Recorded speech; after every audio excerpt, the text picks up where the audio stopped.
запись кылып коюп башынан баштайчы. Саламатсыздарбы, урматтуу окуучуларым, кутмандуу кечиңер менен.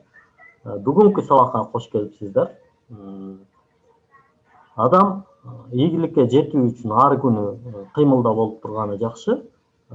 Бирок ким көбүрөөк жана ким туура кыймылдаса, ал ийгиликке тезирээк жетип барат. Мындай элестетели да, ийгилик деген бир тоонун үстү. Анан бардыгыбыз ошол тоону көздөй баратабыз да, тоонун үстүнө чыгалы деп. Анан айрымдары мындай тоону айланып баратат, айрымдары мындай тике эле жөнөдү, айрымдары мындай бир кандайдыр бир кыя жолдор менен, ыңгайлуу жол менен баратат. Айрымдары ушул тоого чыгыш керек эле деп эле күтүп отурат да. Мына жалпы республикалык тестирөө, деги эле андан тышкары бардык ийгиликтер ошол сыяктуу тоо. Бул ЖРТ болсун, андан тышкары нерселер болсун, булардын бардыгы бир тоо. Бирок бүгүнкү күндө достор, жалпы республикалык тестирлөөгө катышкан окуучулардын саны 60 миңге чукулдап келе атат. 50 канча миң болду, бирок канча адам дагы деле бүгүн ЖРТга даярданып атат, бул аябай көйгөйлүү маселе. Кээ бирлери жөн эле ЖРТга даярданыш керек эле деп эле отурат. Ошолор мындай эми эч качан ийгиликтүү боло албайт достор. Эми бал алышы мүмкүн, 110дон өтүшү мүмкүн. Эми ал дагы мурда кылган аракеттеринин натыйжасы да. Бирок дагы деле аракет кылып аткандар сөзсүз ийгиликке жетет. Анан эми бул жерде 10 класс, 9 класс окуучуларыбыз бар. Алар үчүн дагы бир мындай сонун жаңылык. Алар бүгүнкү 11 класс, азыркы 11 класстарга караганда дагы да шанстуу деген сөз. Айдинка,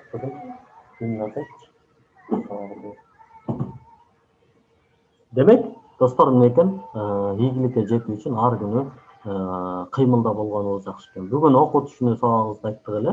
Окуу түшүнүү 10 эле күндүк сабак болгон үчүн анын 2 күнү өтүп кетти. Кече күнү экинчи күндүн сабагын өтүшүбүз керек эле. Кече мен КТРКга эфирге кетип калып, сабак өтпөй калган үчүн окуу түшүнүү менен биз бир 10 тепкичтүү кабат үйлөргө чыгып баратабыз деп элестеткиле дегенбиз. Ошонун экинчи баскычына чыгып калдык да. Анан кээ бирөөлөр бар, мисалы дароо эле 10 кабатка чыккысы келе берет. Дароо эле өзүн 10 кабатта көргүсү келе берет. Достор, бул мүмкүн болбогон нерсе. Эч ким ордунан туруп 10 кабатка чыга албайт. Сөзсүз бул кичинекей бир кадамдар менен келет. 10 кабаттуу үйгө чыгыш үчүн жанагы бир этаждын ортосундагы ар бир тепкичти бирден басып чыгыш керек болот. Биринчи кабаттан туруп экинчи кабатка эч ким топ деп эле секирип чыгып кала албайт. Демек, биз ар бир кадамыбыздын маанилүү экенин сезишибиз керек да. Эми ушундай маселе бар, достор. Мен жашым 34-тө. Бирок мисалы бүгүнкү күндө деле мен жөн отурбайм да. Карасаңар, как сделать веб приложение, создание APK файла за 10 минут. Ушул сыяктуу бир нерселерди, сабактарды көрүп, изденип, бул жерде карасаңар, мына могул жерде ошол программалоого байланыштуу бир группаларга жазылып, ошол жерден бир нерселерди окуп, үйрөнүүнүн аракетин көрүп, кыскасы, ушул жашта деле мен деле мындай тынымсыз окуп атам, достор. Илимди чеги жана аягы жок, достор. Илимде ийгиликтүү болсо болот. Анан силерге дагы бир нерсени эскерте кетким келет. Мисалы, бүгүнкү күндө дүйнөнүн эң бай адамы бул бизнесмен же бир соодагер же бир нерсе саткан адам эмес. Эми албетте сата турган нерселер бар, бирок дүйнөнүн эң бай адамы бул илим жаатында салым кошуп аткан адам. Илон Маск деген американский предприниматель, инженер и миллиардер дейт. Көрдүңөрбү, достор? Мына ол кичине эски экен, собственный капитал 179 миллиард дейт. Азыркы күндө 194 миллиард доллар акчасы бар, достор. Өзү африкалык эле жигит болгон, азыр Америкада жашайт. Бул мындай илим жааты менен ушул деңгээлге жетип отурат достор. Ошон үчүн силер дагы мындай илим жаатында салым кошуунун аракетин көргүлө, мындай болор болбос бир нерсеге өмүрүңөрдү коротуп койбогула. Так, көңүл бурганыңыздарга рахмат. Сабак бүттү койбойм. Так, анда эмесе бүгүнкү сабагыбызды баштайлы.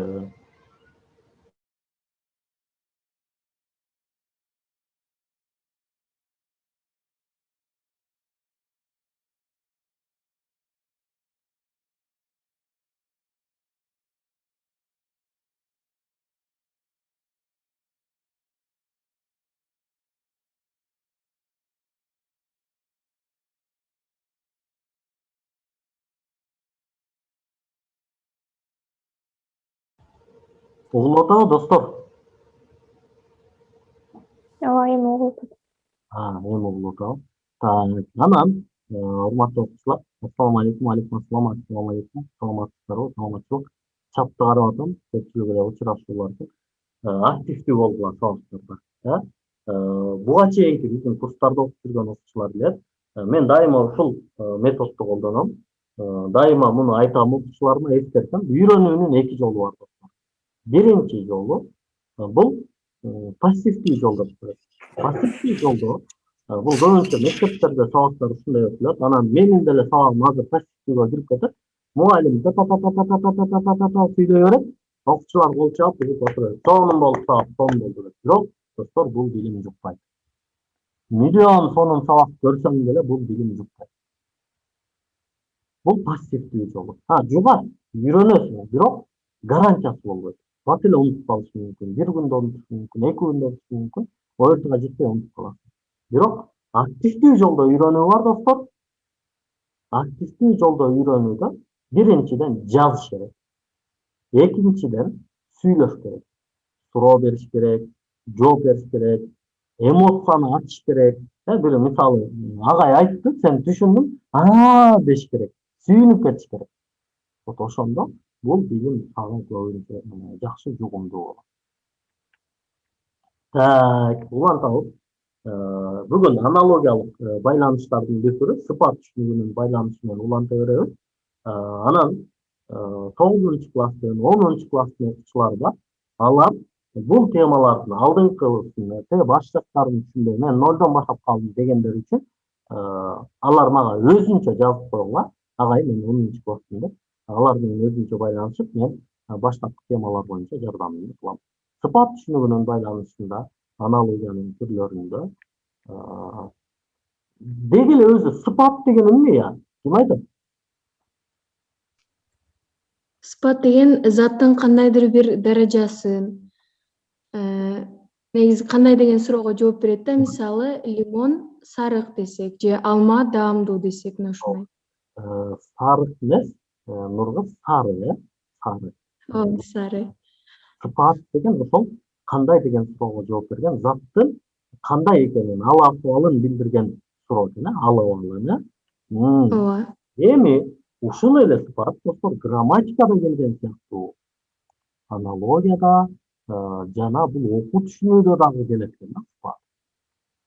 Демек, байкаган болсоңуздар, бул жерде бир мындай грамматикалык тема эмес, логика, биздин жөнөкөй логика болуп жатат. Саламатсызбы, мен 10 класстын башталгыч материалдар. Албетте, албетте. Ким эле? Кубанычбекова Акмарал, албетте, Акмарал, сөзсүз. Өзүнчө тиги телеграмдан эле өзүнчө жазып койгула, биз сабактан иштеп. Окшоштуктардын дагы бир түрү бул сыпатка байланыштуу болот. Мындай окшоштуктарда достор, кандайдыр бир нерсенин сыпаты тууралуу сөз болот дейт. Кандайдыр бир нерсенин сыпаты. Эми азыр эле Нуркыз айткандайчы достор, сыпат десе эле, мисалы, лимондун бир канча сыпаты бар достор. Бирок логика деген нерсе ушул жерде да жатат достор. Лимонго байланышкан негизги сыпат тууралуу гана сөз болот. Мисалы, лимондун жөн эле мисалы лимонго жакшы деген сыпатты берип койсок болбойт. Лимонго жөн эле пайдалуу деген сыпатты берип койсок болбойт. андай пайдалуу заттар толтура болушу мүмкүн. Бирок лимон дегенде биздин эсибизге келе турган эң негизги сыпат кайсы гана ким айтты? Кычкылдуу. Аздан Сары бул. кычкыл жана сары. Эми ошол кычкыл экендиги бул даамына байланыштуу сыпат экен. Ал эми сары деген мунун өңүнө байланыштуу сыпат. Көрдүңүздөрбү? Сыпаттын дагы бул жерде ар кандай айырмалары чыгып калат. Ширин азаматчылык лимон кычкыл дароо жазып кетишип калды. Ширин деген биздин кыйын кыздарыбыздан, кыйын кыздарыбыздан. Кудай буйрса быйылкы 11-класс, азыркы 11-класстар мына даярдыгыңарды дагы эле улантып атасыңар. Биз дайыма окуучуларыбыздан алтын сертификат гана күтөбүз. Алтын сертификатты капчыкка салып коюшуңуздарды дайыма куттуу Рамазанда дагы ар күнү ошол сиздердин алтын сертификатыңыздар үчүн мен дуа кылып атам, суранып атам, Кудай таалам алтын сертификатты сиздерге насип кылсын. Sıfat bu biröөнүн же бир нерсенин сапатын, өңүн, сулуулугун, серттигин, сүрүн, чоңдугун, кичинелигин жана башка мүнөздөрүн билдирген негизги сөз. Biröөнүн же бир нерсенин, бир адамдын. Чоң рахмат агай, буйрусын ылайык, буйрусын, алтын сертификат буйрусын. Арийне дейт достор, жер жүзүндөгү бардык эле макулуктардын кандайдыр бир сыпаты бар. Айрыкча аларда көптөгөн сыпаттар болсо да, биринчи атын укканда эле ошол нерсенин атын укканда эле биздин алгач эле оюбузга келе турган биринчи сыпаты болуп, мына ошол сыпат аналогия байланыштарында сөз кылынат. Эми логика ушул. Биринчи сыпатын сөз кылганына аракет кылабыз. Анан башка дагы сыпаттарынан балким келип калышы мүмкүн. Кичине оорураак болуп калышы мүмкүн. Мына ушул жааттарда биз даяр болушубуз керек экен. Мисалы, пил десек, пил дегенде эле пилде көптөгөн сыпаттар бар да. Мисалы, пил чынында күчтүү жаныбар, өтө күчтүү жаныбар да пил. Анан пил мисалы эс тутуму абдан жакшы жаныбар. Мисалы, бир көргөн нерсесин, бир болгон окуяны пил өмүрү өткөнгө чейин эч качан унутпайт экен. Карасаңар достор, бул кандай деген сыпат экен. Эмне деген укмуштуудай сыпат. Бирок ошентсе дагы ошолордун ичинен биз пил дегенди укканда эң эле биринчи анын чоң көлөмдүү экенин эске түшүрөбүз. Анын карама каршы чычкан десе эле кичине. Кээде эми кечирип коюңуздар, мындай адамды башка эч кандай жандыкка салыштырганга болбойт, бирок балабыз мектепте кээ бир бою кичине болгон классташтарыбызды чычкан деп мындай кличка коюп, аны ошо чычканга окшотуп. Эмне үчүн? Анткени бул жердеги логика кичине нерсе ошол чычкан дегенде бизге эң кичине нерселер эске түшөт экенин билебиз. Түшүнүктүү болуп атабы? Ооба, түшүнүктүү болуп. Сабак чагып атабы? Ооба. Эмоцияларыңарды билдирип тургула. Бул жерде баягы неме дегени бар, мындай.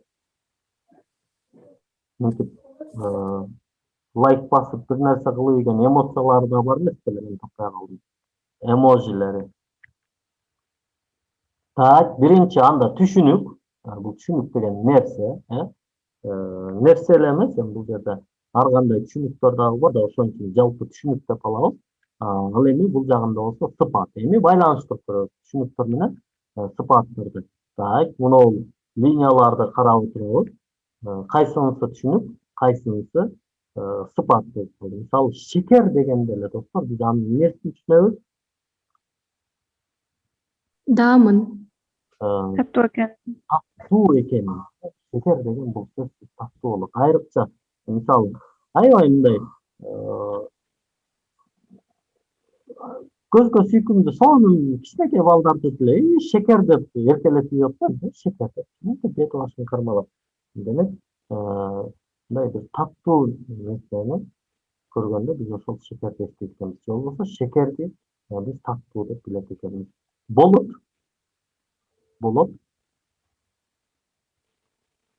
катуу болот экен, болот катуу экен. От ысык болот экен. Мына негизги сыпаттары айтылып атат. Ийне десе уштуу болот дейт. Ийне уштуу болот экен. Анан бул жерде грамматикалык да бир маселе бар, көрдүңүздөрбү достор. Уштуу дегенде могул ш болуп угулат, бирок жазганда ч менен эле жазылыш керек. Бул жерден дагы жөн гана грамматиканы кошумчалай кетели. Анан достор, жанагы сабак башталганга чейин мен өзүмдүн эмне кылып атканымды, канча окуп атканымды сиздерге көрсөтүп атпаймынбы достор? Мындай адам бир сабакка эле катышып коюу менен ийгиликке жете албайт. Мен муну айрыкча ушул жаштарга келгенде абдан сезип отурам.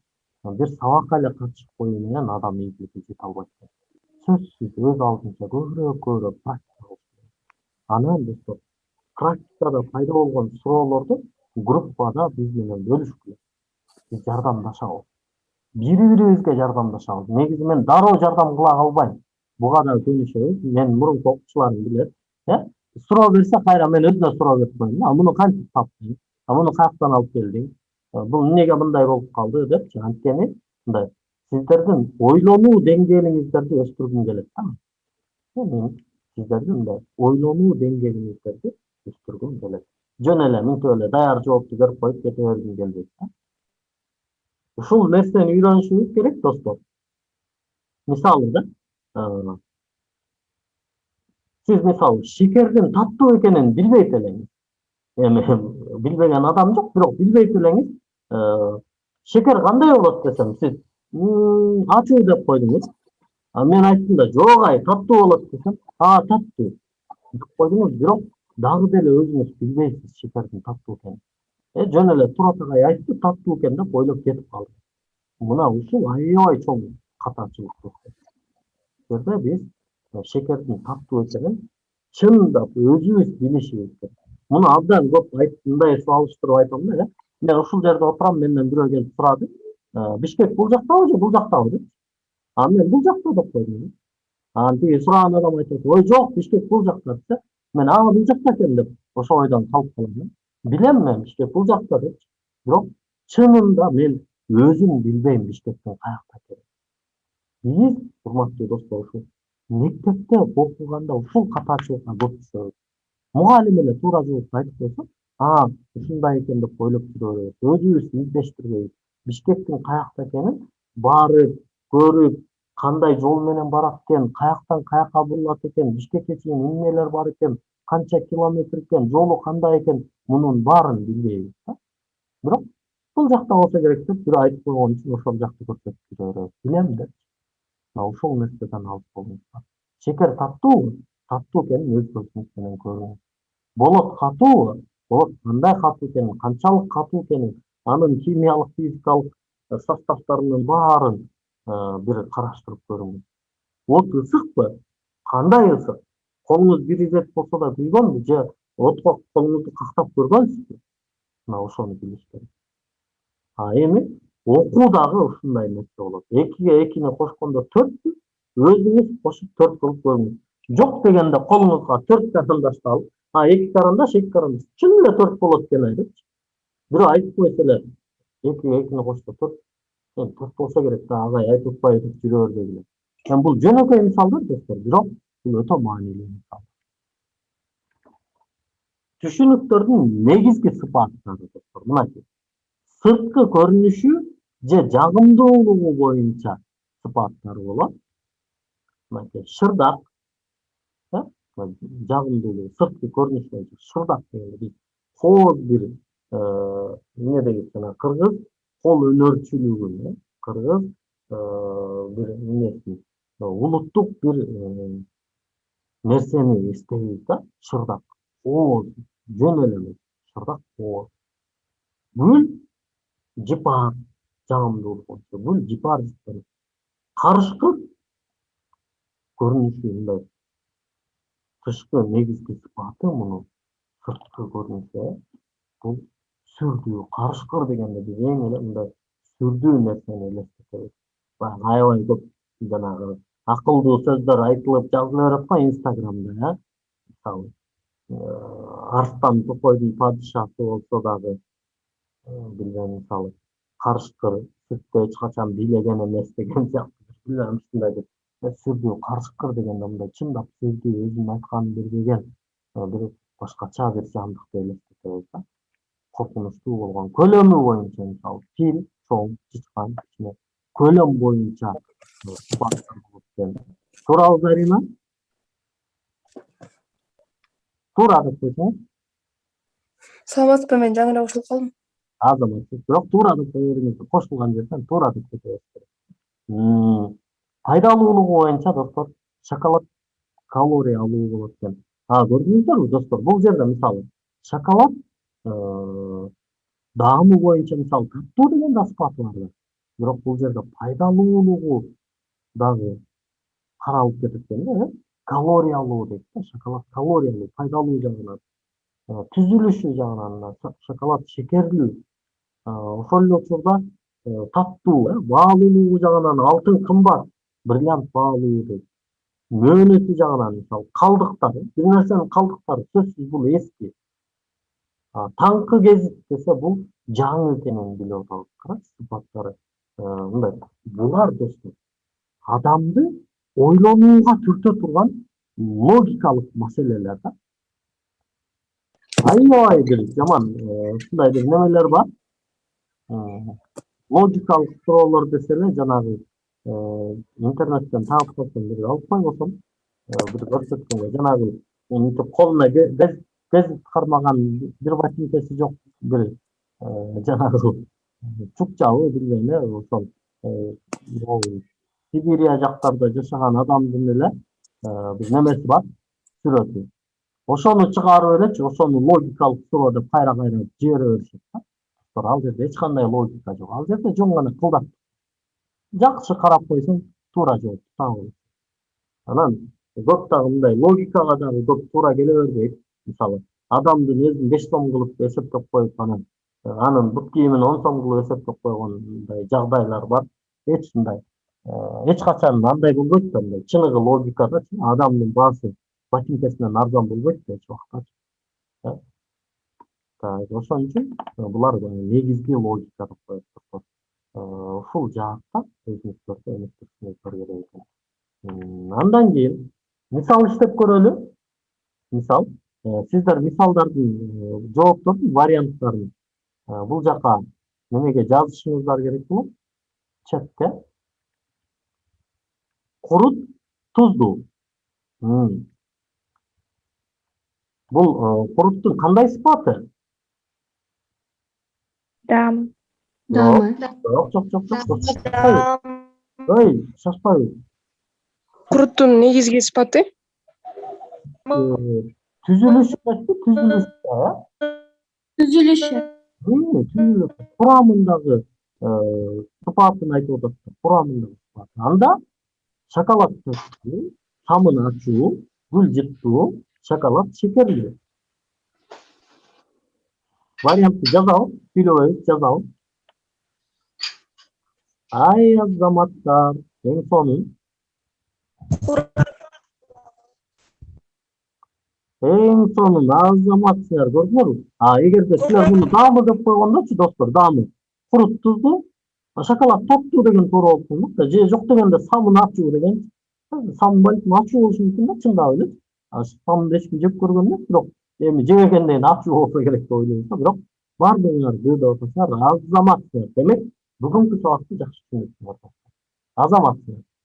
Тура турган кол чабуулар деп кое берейин. Азаматсыңар, лайк силерге жакшы. Биринчи, экинчиси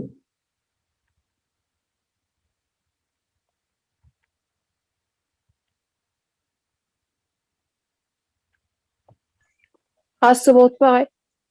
билбейм. Мен билбейм. Мындай неме керек мага? Далил керек. Б. Былар дагы бар, Алар дагы бар. Б дегендер дагы айтып көрдүм. Эмне үчүн Б туура? Нургуз, эмне үчүн Б?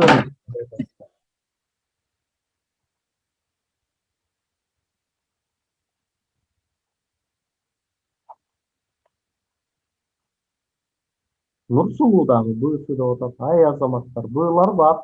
Эмнегедир? Мен да БСD.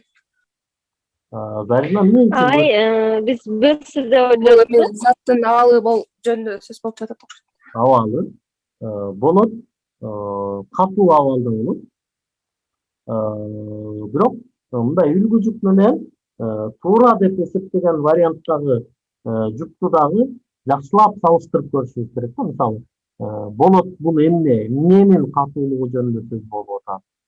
Суу эмне, суунун эмнеси жөнүндө сөз болуп атат. Жез деген эмне, анын эмнеси жөнүндө сөз болуп атат. Демек, бул жерде дагы кичине бир аз маселе бар. Бирок мен А дегендерге кошулам, анткени бул жерде бир металдын абалы тууралуу сөз болуп атат. Болот деген бул бышык жана катуу металл болсо, ошол эле окшотат. Жез деген бул ийкемдүү, жумшак металл экен да. Суу болсо, туура суу деген негизги сыпаты суюк болот суунуку. Бирок, достор, суу эмне эмес, металл эмес. Жез жумшак, бул жакта болоттун катуулугун көрсөтүп жатат. Ал эми жез анчалык катуу эмес, жумшак болот. Туп-туура Асы туурагы экөө тең металл. Аябай сонун, азаматсыңар, эң сонун. Барчынай, азаматсыңар. Мен жаңылбасам, Барчынай сиз да 10 класссыз,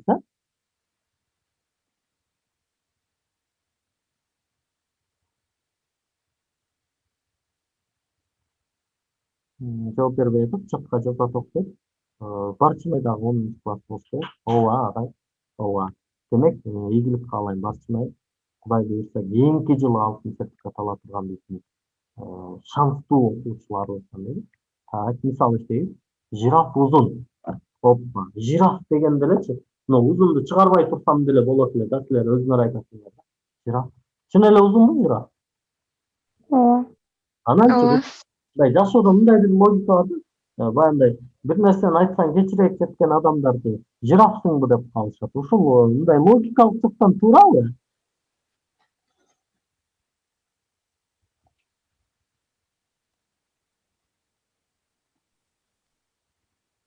Башы өйдө болгон үчүн үн кеч жетет деген сыяктуу. Жок, ушул туура эмес. Себеби үн өтө мындай, үн деген аябай тез нерсе да. Үн өтө ылдам болот. Бул бою узун болсо деле тез эле уга берет. Бул жерде баягы бир мындай анекдот бар. Бир коён токойдун эрежесин бузуп, анан токойдун падышасы астан аны жазалаптыр дейт да. Анан мынтип эткен да. Сага жаза өлүм дейт экен, өлүм жазасы дейт. Бирок азыр бир анекдот айт. Токойдогу жаныбарлардын баардыгы билсе тирүү каласың дейт да. Анан коён бир анекдоту айтса, токойдогу жаныбарлардын баары билет экен да, бир эшек күлбөй коет экен да. Эмнеге? Анан коёндун башы алынып өлүп кетет. Эртеси күнү жаныбарлар жай баракат жашап кетсе, эшек эле кырып күлүп кетет да. Эмне болду десе, ай кечээки коёндун айткан анекдоту ай деп коет. Демек, достор, бул убагында угуу эмес, убагында туура түшүнө билүү дагы абдан маанилүү экен да. Жираф узун болсо деле убагында дароо уга алат экен. Бирок эшек жирафтан кыска болсо деле, кулагы узун болсо деле, достор, акылы кем болгон үчүн убагында жакшы түшүнбөй калыптыр деген маселе. Ошон үчүн кечирээк жеткендерди кээде ошого салыштырып жүргөн да ошондон болсо керек. Эми бул жердеги маселе фил күчтүү, кит чоң, балык тилсиз, шоколад таттуу. Эми жакшылап караңыздар. Бул жерде бардык варианттар туура. Негизги сыпаттар сөз болуп атат.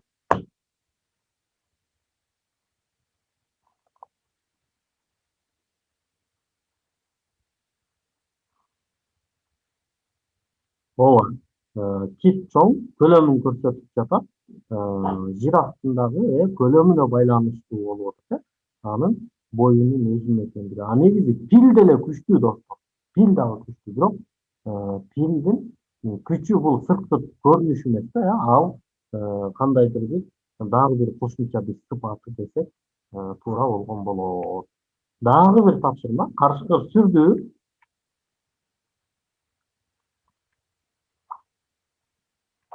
Арстан бийчи дейт го, достор. Ушул туура деп койсо. Азаматсыңар эң сонун. Аябай сонун азамат. Демек, бүгүнкү сабакты түшүнүүдө силерде Кудай буйрса эч кандай бир кемчилик жок. Абдан жакшы түшүнүп атасыңар. Э, Так, кийинки болсо түшүнүк жардамчы байланышы. Аналогия түрлөрүндө жардамчылар деген байланыш бар. Ошону карайбыз. Жардамчы достор айрым аналогияларды кандайдыр бир түшүнүктүн жардамчысы аркылуу дагы түзүлөт. Жардамчысы аркылуу дагы түзүлөт.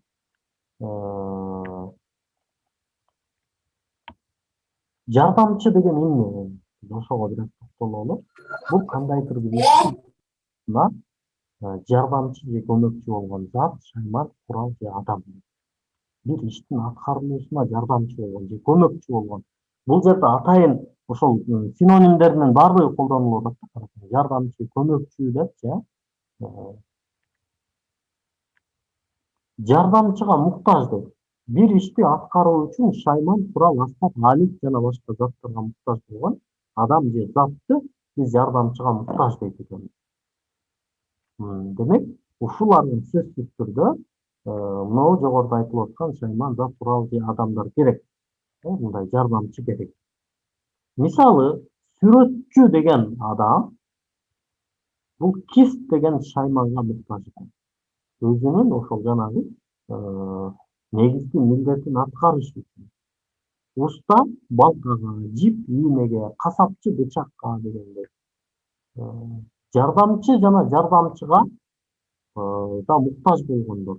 Ошол эле учурда кээ бир нерселер жардамчы да боло алат, кайра жардамчыга муктаж дагы болот экен. Так, достор, кечирим сурайм. Ошо жардамчы темасын өтө узатып электе. Биздин могу Zoom конференциябыз бүтүп калды. Ошону токтотуп тура берейин. Кайра шилтеме жөнөтөм. 20 адам сабакка катышып атат. Чарттап кайра 20 адам сабакка кирип кетиптер,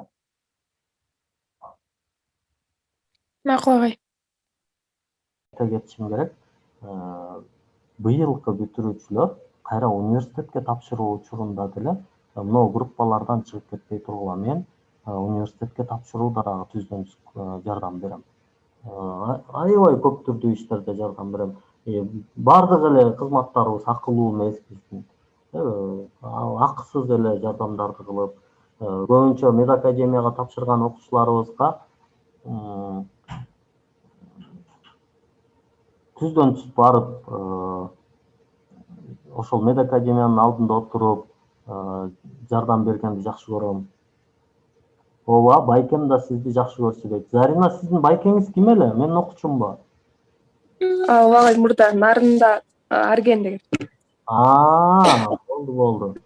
Арген менин аябай жакшы көргөн окуучуларымдан. Айрыкча биз окуучуларыбыз менен мамилебизди үзбөйбүз. Аягына чейин байланышта калабыз. Мисалы, Арген мырза менен бүгүнкү күндө деле биз абдан жакшы мамиледебиз. Айрыкча биздин мурдагы окуган окуучуларыбыз кайра студент болуп жүргөндө кийинки алып барган окуучуларыбызды окууга өткөрүүгө аябай жардам кылышат. Ал өзү кантип өткөнүн ошолорду айтып берип, жетелеп, кабинеттерди көрсөтүп, кайсыл жерге кириш керек экенин. Себеби университетке барып тапшыруу да бул аябай мындай адамды коркуткан иштерден да, мынтип сүрдөйсүң да, коркосуң. Ал жерге барганда кайсыл эшиги каякта экенин билбейсиң, кайсыл жерге туруш керек экенин, кайсыл жерге басыш керек экенин билбейсиң. Бул Арген мырза да Заринанын байкеси көп окуучуларыбызды жетелеп жардам берген окуучуларыбыздан. Абдан красавчик жигит, Кудай буйрса, Кыргызстандагы эң алдыңкы архитекторлордон боло турган мыкты билим алып аткан жигиттерибизден. Так, анда эмесе сөздү узатпай темабызды улантабыз.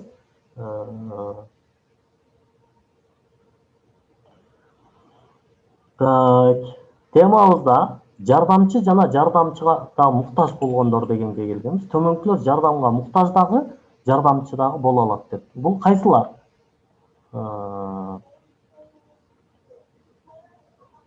Ооба, мен мурда дагы окугам, агайдын курсунда ооба, Ширин мурда бизде окуган. Адамдар, мисалы адамдар, усталар, кесип ээлери, адистер, окуучулар, мисалы окуучу, мугалим, сүрөтчү, маляр дегендер ушулар жардамчы дагы болуп, бир нерсеге ошол эле учурда жардамчыга муктаж дагы болот. Заттар, шаймандар, куралдар, алеттер, мисалы балка, машине, мылтык, жаа, ийне жана башка дегендер. Мисалы ушул дагы заттар дагы, ушул адамдардын түрлөрү дагы, кесибине байланыштуу түрлөрү дагы жардамчы да боло алат экен, ошол эле учурда жардамчыга муктаж дагы экен. Мисалы бир балка мына жерге мыкты кагып коеюн деп атат, бирок ал мыкты мисалы балка өзү эле кагып бул ишти ишке ашыра албайт. Буга сөзсүз түрдө эмне уста жардамга келиш керек. Машина, машина жүрөйүн деп атат, тигил жака барып келейин деп атат. Эми бирок бүгүнкү күндө жакшы машинелер чыгып алды. Мисалы интернетте издеп көрсөңөр болот, достор. Мындай аябай сонун жаңылык деп айтып коеюн. Мисалы машиненин бир түрү чыкты азыр. Waymo деген. Waymo'ну бул айдоочусу жок машина, рулю жок машина. Бул машинени иштеп чыгууда кыргызстандык бир жаш кичинекей кыз инженер болуп, ал дагы жардамдашты. Жазып алсаңар болот, Waymo деп интернеттен издеп көрүп, мындай кругозорду ой жүгүртүүнү кеңейтүү максатында 6 инженер иштеген болсо, ошол 6-нын бирөөсү кыргызстандык кыз экен. Бул силерге мындай мотивация дагы болсун да. Мылтык, жаа, ийне жана башкалар дагы булар жардамчыга муктаж экен. Жардамчылардын түрлөрү, достор. Туруктуу жардамчылар бар. Мындай жардамчылар өзгөрүүгө оңой менен дуушар болбойт. Көп ирет же дайыма колдонулат дейт. Туруктуу жардамчы өзү эле айтып турбайбы аты, туруктуу жардамчы демек. Жардамчылардын да кичине түрлөрү бар экен. Жанагы сыпаттын түрлөрү болгондой эле да, достор. Аябай сонун. Демек, сиздерге ишенип атам, мындай бир берилүү менен жакшы алып баратасыздар болуш керек. Мен аябай мындай эмоцияга кирип түшүндүрүп берип атам. Сиздер дагы ошондой эмоция менен сабакты угуп атасыздар деген терең ишенимде. Так, аскер, мисалы мына кызыл менен белгиленгендер, булар туруктуу жардамчылар. Аскердин мындай дайыма колдонгон, көп ирет дайыма колдонгон жардамчысы бул мылтык. Ооба, кайрет азаматсыз. Монтёрдун дайыма колдонгон туруктуу жардамчысы бул отвертка дейт, отвертка. Жыгаччыныкы болсо балка экен. Эми ошол эле учурда, ушул эле келгилечи ушул жерден, мисалы утурумдук жардамчылар деген бар да, бул бир ирет же болбосо убактылуу колдонулган жардамчылары да, ошону карап көрөлү. Мына утурумдук жардамчылар, булар бир ирет гана колдонулат. Эми ушул жерге мына аскер дегенге өзүңөр айтып көргүлөчү, аскердин кандай утурумдук жардамчысы болушу мүмкүн? Ок, азаматсыз. Тарс, бир атты кетти. Монтёрдукучу? Мык же буроо, мисалы отвертка менен бир буроону бурап койду, болду, тарс кетти. Жыгаччыныкы? Жыгач болуп калды. Мык. Эң сонун. Азаматсыздар демек, сонун түшүнүп атыптырсыңар. Мынакей аскердики ок, жыгаччыныкы жыгач, окуучунуку дептер дейт. Дептер дагы белгилүү бир деңгээлде бир эле жолу колдонбосо дагы, бирок белгилүү бир убакытка чейин, тоңуп калганга чейин гана колдонуп десек туура болот. Мисал иштейбиз. Агай, мисалы окуучу дептер десе, бул дептер утурумдук болуп калат да ошондо. Ошол эле учурда мисалы китеп туруктуу десек болот. Дептерге караганда көпкө же болбосо бир жыл толугу менен колдонулат да, Үйрүм угулбай калды дейт. Интернеттен болушу мүмкүн, бирок бизден жакшы эле кетип атат пока. Мисал иштейбиз. Тикмечи, ийне. Бул кандай жардамчысы тикмечи, ийне? Туруктуу. Туруктуу. Демек, биз варианттардан туруктуу жардамчыларды издешибиз керек экен.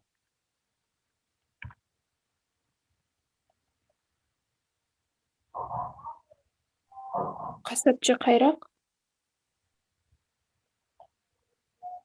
Г, А дейт.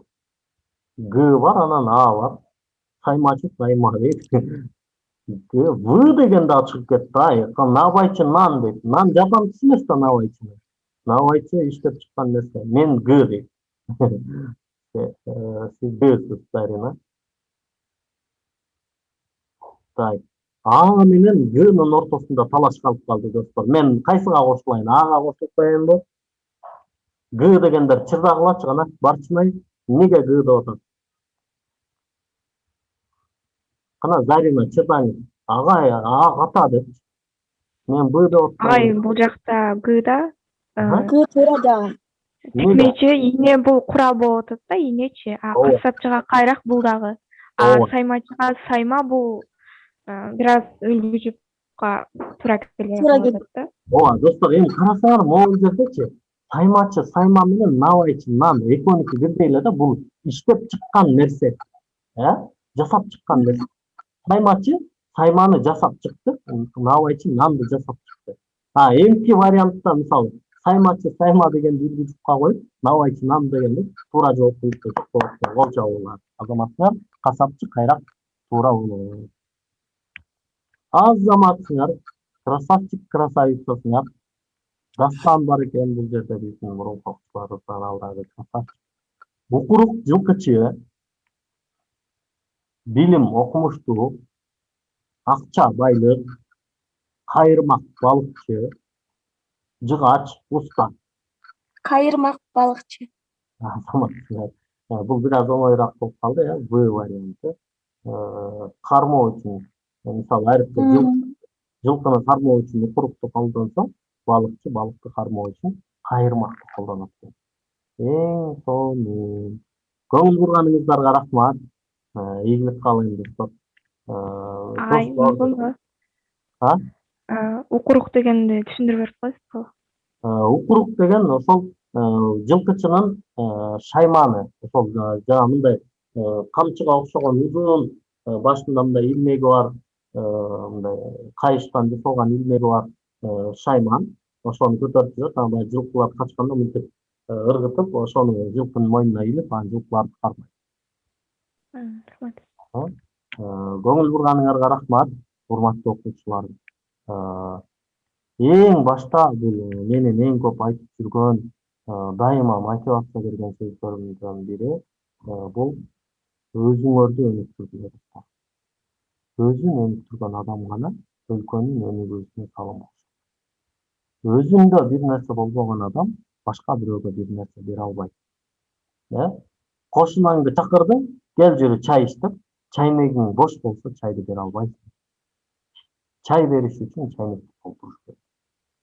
Бирөөгө пайдалуу болуш үчүн өзүңөрдү пайдалуу нерселер менен толтуруш. Бул бүгүнкү күндөгү эң пайдалуу нерсе бул билим. Бай болгула. Бирок мындай жанагындай эптеп бир бизнес менен бир нерсе менен байып алган бай эмес. Илим менен, билим менен жеткен бай болгула. Илимиңер менен миллиондогон долларларды таап, дүйнөнүн эң бай адамы болгула керек болсо.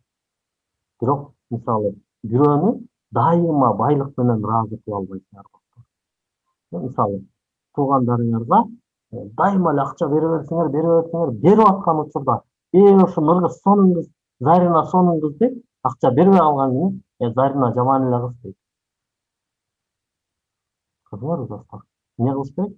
Бирок билим менен ошол өзү ошончо акчаны дайыма таба ала турган кылып жардам берип койсоңор, бул адам силерге өмүр бою ыраазы болот.